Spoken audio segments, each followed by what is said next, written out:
Hello and welcome to Mad About Superheroes cartoon commentary of Spider-Man and His Amazing Friends. The episode we're about to watch is Spidey Goes Hollywood.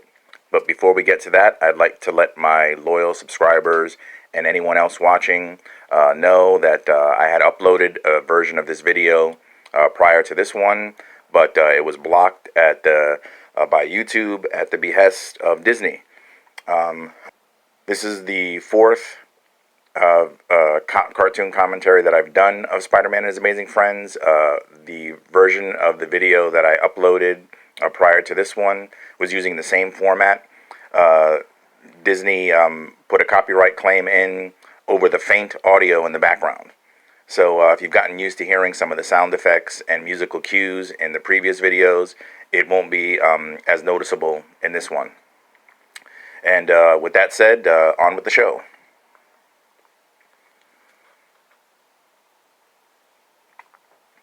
So, Spider-Man and His Amazing Friends, I mentioned before, had lots of guest stars on it. And this one has the Incredible Hulk. This is actually a precursor to the Incredible Hulk getting his own series. So he first appeared in this episode, and then shortly afterwards, he got his own cartoon show. And also mentioned before that they would do a double feature featuring Spider-Man and His Amazing Friends and Incredible Hulk, which was the highlight of mine, and I think many others watching that have fond memories of Saturday morning cartoons. That was the highlight of my Saturday morning. Eagerly wait for this show and the Incredible Hulk. And Incredible Hulk, when I was a kid, was one of my favorite. Was my favorite Marvel Comics character, and Spider-Man probably being a close second. So it was awesome to see the Hulk in Spider-Man and His Amazing Friends. And now we, excuse me, geez. Now we got some kind of commotion going on here, burning building, and Spider-Man's made his first appearance. Or has he? Spider-Man doesn't usually use a rope to usually use his spider webs. So he's trying to make a rescue, damsel in distress, and something's gone amok already, and he's falling. Spider-Man doesn't fall, right? And he's got a nice cushy landing underneath him. And how's that? They're revealing a film set. And Spider-Man unmasked. That's not Peter Parker. It's Spider-Man or Peter Parker with a porn stash. We've got a very angry director. It kind of looks like Ron Jeremy. Mentioning porn. Boy, this cartoon commentary is taking a strange turn already. And I believe the director's name is Sam Blockbuster. That can't be his real name. He must have changed his name, right? Because what a coinky dink if that was his real name, right? That he would grow up to be a director of film. Yeah, there it is. Sam Blockbuster. So he's been taken underground. And soon to be revealed here. Here it is. The villain of the episode, Mysterio. Great Spider-Man villain. Always loved when they'd put him in the Sinister Six. A bunch of Spider-Man villains would team up in the comics. And, to get revenge on Spider-Man. They felt they couldn't defeat him alone. So they had that, they would team up. I like how in this they've got, like, in his fishbowl head there, he's got like a blinking, like flashing light or something. Or shine. Looks cool. And, excuse me. For anyone who doesn't know, I think it's pretty much common knowledge now because of one of the more recent Spider-Man movies with Tom Holland that Jake Gyllenhaal played Mysterio, but he was a former special effects artist, and so he uses that as part of his his supervillain power. He uses a lot of illusions and robotics and things like that, and he's got a robot Hulk that he's going to use as part of his revenge plan on Spider-Man with this with this director who he wants to try to get to lure Spider-Man into his film so that Mysterio can draw him out and basically fuck with Spider-Man for the entire episode. And the Robot Hulk is making short work of the this director's car, his limousine, or his Rolls Royce. But will that his strength hold up to the real deal, the real Incredible Hulk? I don't think so. As if anybody thought that it would. And what's noticeably absent from this episode is the narration by Stan Lee. He didn't do all the episodes. He did, would come in and out and do certain ones. But when he doesn't do it, it's very noticeable. It's you miss it. I'm kind of filling in for Stan right now, but I don't have that showmanship that Stan does. No one can do it like Stan Lee. And this is funny too, where Firestar and Iceman, they want to meet their Hollywood crushes. It's like the Honey Dove and Lance Macho. Again, silly, like Sam Blockbuster, silly stuff, but I love it. It's that's part of the fun. And it's funny how life mimics art, art mimics life, that kind of thing. Where in this they're trying to get a Spider-Man movie made, and Spider-Man was a movie that was trying to get they were trying to get made, maybe from the late 70s into the 80s, 90s, which never happened, of course, until the early 2000s. It was in development hell for years. Maybe that's a good thing because the effects weren't really there until we started to use like computer effects for a lot of these superhero films. But Canon Pictures tried to get a Spider-Man movie made in the 80s, which is probably better that didn't come to fruition because they were, notorious for, a lot of low-budget features and cutting corners and costs and things like that. And then, of course, the more famous one is that James Cameron was trying to get a Spider-Man film going in the 90s. But, of course, that never happened. There was a script that was leaked online. You could probably still find. Very interesting, a lot of weird stuff. But a couple of elements from that made it into the Sam Raimi directed Spider-Man film with Tobey Maguire in, 2003, 2002, something like that. One of the things that made it into script was the organic webs, where he doesn't have the web shooters. That was in the James Cameron script.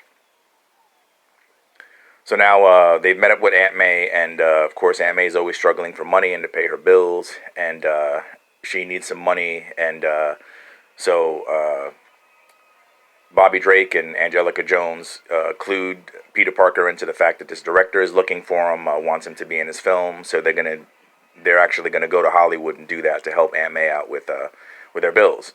Peter Parker is always trying to do that. That's why he takes photos for the Daily Bugle, and it's why Firestar and Iceman are boarders for Aunt May, which played out in the episode that they had a cameo from Tony Stark, and a very brief cameo of Iron Man, which I covered in a previous cartoon commentary. So they got all these other guys auditioning for Spider-Man, and I like there's like a little midget guy, and there's a big guy, a fat guy, Spider-Man suit, so it's funny. So now he's proving to this director that he's doing some acrobatics and climbing the walls and doing his Spider-Man bit, Good old webhead.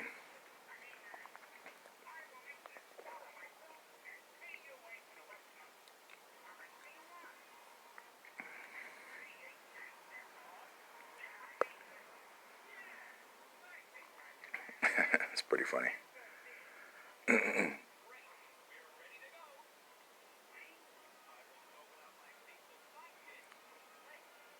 See, it's funny how, like I was mentioning Mysterio, in the comics community, very well known supervillain.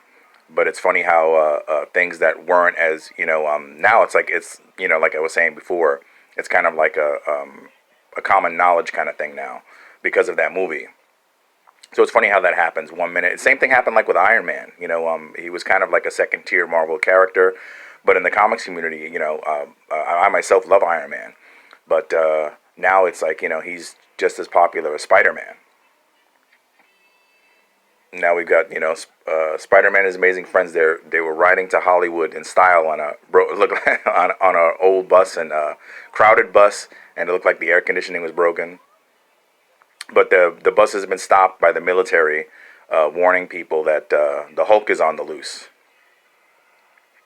which is very in keeping with the Marvel comics. The military is always after the Hulk. I mentioned in previous cartoon commentaries of the Incredible Hulk show. Although this episode that has the Hulk in it doesn't have some of the supporting characters like General Ross or Major Talbot. It's just like generic army guys after him. But we get the cool visuals of the Hulk fighting the army and going up against the tanks and things like that, which I always loved when happened in the comic books. Always felt that was missing from the live action TV show in the 70s. The consistent character that was always after him was the reporter, Mr. McGee, but which was cool. Had its own thing. But I would have loved if it was Major Talbot or General Ross or something like that. Kind of like on the A-Team, where the A-Team always had Colonel Decker was after them all the time. So that was an element on that series that reminded me of the Hulk comics. The military constantly after them. And now we get this here where the Hulk is regressing to Bruce Banner. But in this show, his clothes are still ripped. That's not supposed to happen. Everybody knows that when the Hulk changes back into Bruce Banner, he's fully dressed. So now, of course, Bruce Banner coincidentally is going to get on the same exact bus that Spider-Man and his amazing friends are on. So they can have that crossover, that team up that they carry over from the Mighty Marvel the tradition of characters teaming up. Now, of course, they're doing in the MCU. And I mentioned briefly on a previous episode also that I think it's kind of a missed opportunity so far, or if they don't do it in the next Spider-Man movie where the Tom Holland Spider-Man is going off to college, if they don't do at least a cameo from Bobby Drake and Angelica Jones.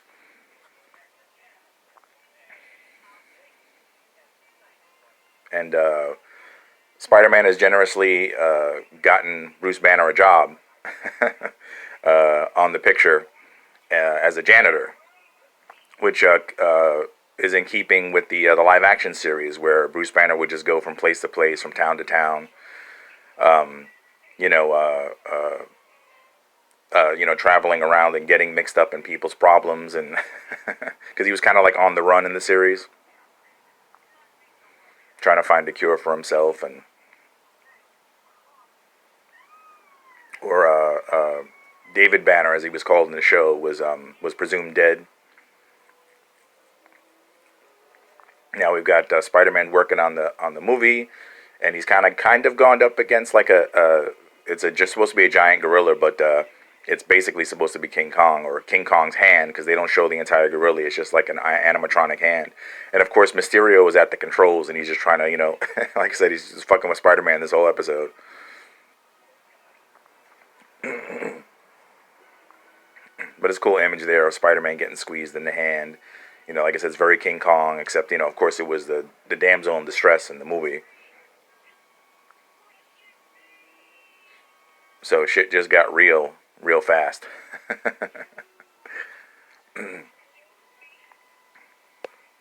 So Firestar's got to step in and help her buddy. Good old hot stuff. And Mysterio's already bugging out because, it's not working out the way he wants it to. He didn't expect Iceman and Firestar.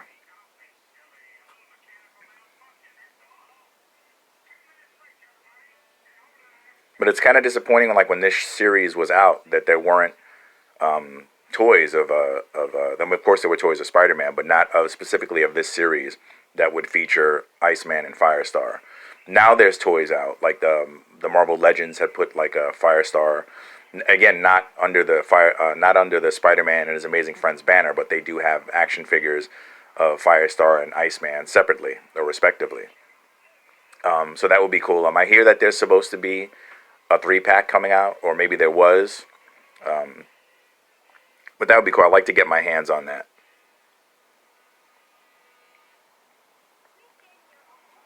Because sadly, like I was saying, when I was a kid, or when we were kids, there weren't specific action figures for Spider-Man as Amazing Friends, which other cartoon series, were made to promote toy lines.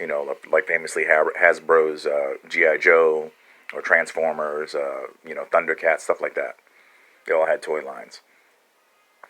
But I think this might have been made before or just before that law was deregulated. That you before 82 when this series came out, or 83, I don't know when the law was actually put into place. You couldn't like advertise to kids with a cartoon. But now Mysterio's made some robots of Firestar and Iceman's crushes. the Lance Macho and Honey Dove to distract Firestar and Iceman so that they don't interfere with his fucking with Spider-Man this whole episode. And now we went from a mechanical gorilla to a mechanical shark. Again, influenced by the Jaws movies. I think at this point there was 2 Jaws films out. Jaws 3D might be just around the corner. I think it was 83. Sorry if I'm misremembering that. I'm not one to jump to Google, for information. I like to use my brain as my search engine. Right or wrong, good or bad. That's what I'm going with.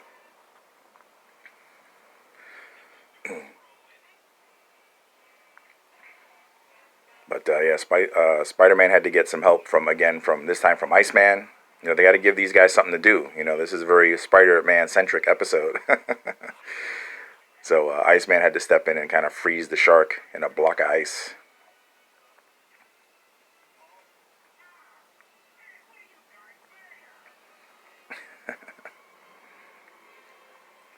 And again, Spider-Man got Bruce Banner a job on the set as a janitor, but he's not doing all that much cleaning. He's just walking around. Every time they show him, we just get, a spectator looking at all the stuff that's going on. That's cool. Get a paycheck for doing nothing. And now they're Iceman and Firestar are being whisked away by their Hollywood crushes with the silly names. Although it's not really them. It's robot imposters. They're LMDs. I mentioned before that's on previous episodes that's for Life Model Decoy, which was featured in Nick Fury Agent of S.H.I.E.L.D. comic books. Now they got these guys in costumes. They're supposed to be aliens with ray guns. Look like something out of Flash Gordon or Buck Rogers, which is cool. Although again, Mysterio's controlling the guns, and they're like real stuns. They like really hurt Spider-Man. Which is funny. Again, he's just constantly messing with Spider-Man. And now these guys, these robot imposters of their Hollywood crushes, are quick to reveal their true selves. And this guy, he's like trying to freeze Firestar out. She gets a nice quick blast off of her heat waves. And he looks like something like at a Terminator, where his skin melted off. Spider-Man's going up against these alien dudes. I like the sight of Spider-Man in a rocket ship. Again, very Flash Gordon, Buck Rogers. Love the 1980 Flash Gordon movie, or the old Buck Rogers TV series from the late 70s with Gil Gerard as Buck Rogers. And now Iceman's figured out that Honeydew is not what she seems to be, and he uses ice powers. And I like this too. Again, I made the Terminator reference before, but this looks like something out of Heavy Metal, like when her skin breaks off from the ice, which is cool. A Heavy Metal magazine. For anyone who doesn't know, look it up. Yeah, it looks cool. Also reminds me of the Aerosmith, the cover for the Aerosmith album that came out in like the early 2000s, for Just Push Play. Where again, I think they were influenced by heavy metal with that. With the it's like the robot girl and like her dress is blowing up, like she's got a dress on. It looks like the image of Marilyn Monroe. And now she's used some heat gimmick to take care of Iceman, take him out of this off the scene for a little bit.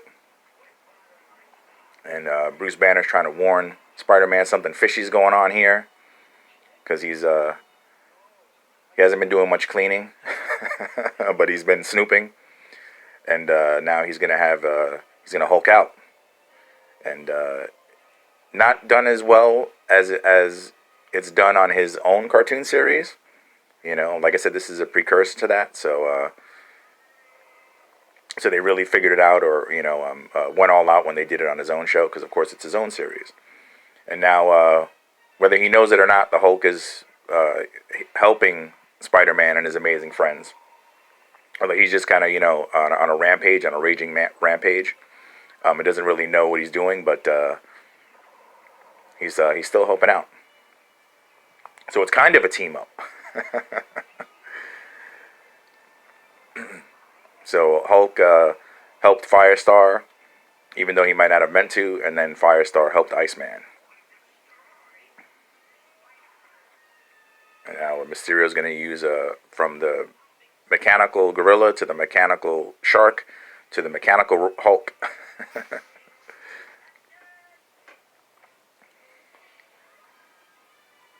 Nice. So I mentioned before too, I always like when they have superheroes fight each other. The reason was never important, just the fact that it was happening. It was very pleasing to me. So we kind of have it here where Spider-Man's fighting the Hulk, which is cool, even though it's the robot Hulk. It's not the real deal. It's not the genuine article. But eventually we're going to have the real Hulk show up and go up against his robot imposter.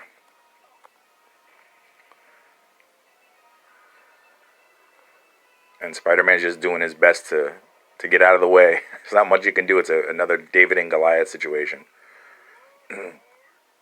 And it's funny hearing like the voice of the Hulk that they have on here, because I'm so used to hearing the voice of the Incredible Hulk on his own cartoon series. So it sounds kind of silly. I really, again, just used to that, hearing that voice over and over again on the Incredible Hulk cartoon series. So again, this is not a fully developed stage, so I don't know what the actor's name is or whatever. I'm not throwing shade at it at all. I'm just saying it just sounds funny compared to what I'm used to on his own series. So the Hulk shows up, and he of course he destroyed the robot Hulk, made real short work of him, and then after that he just kind of buggers off. So it's like I said, it's kind of a team up. And he busted a hole in the ground when he was on his way out that reveals where Mysterio is hiding. And even he's using a lot of like useless holograms. And once they discover it's him, it's kind of a quick like defeat. Spider-Man makes short work of Mysterio too. Kind of like the Hulk did of his robot imposter.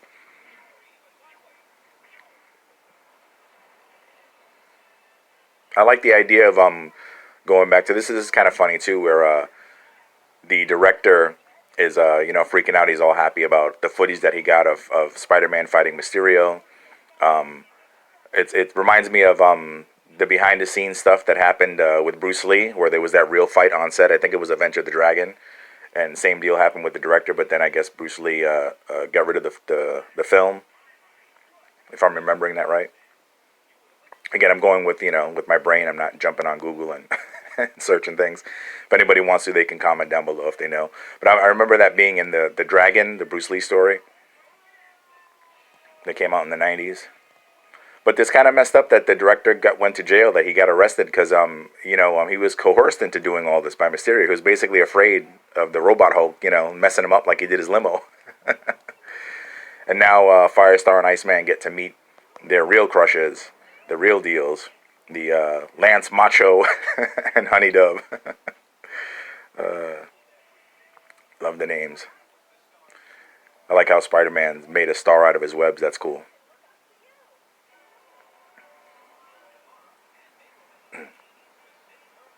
And now I like this too of them on the Hollywood sign and Firestar flying through the O. That's very cool.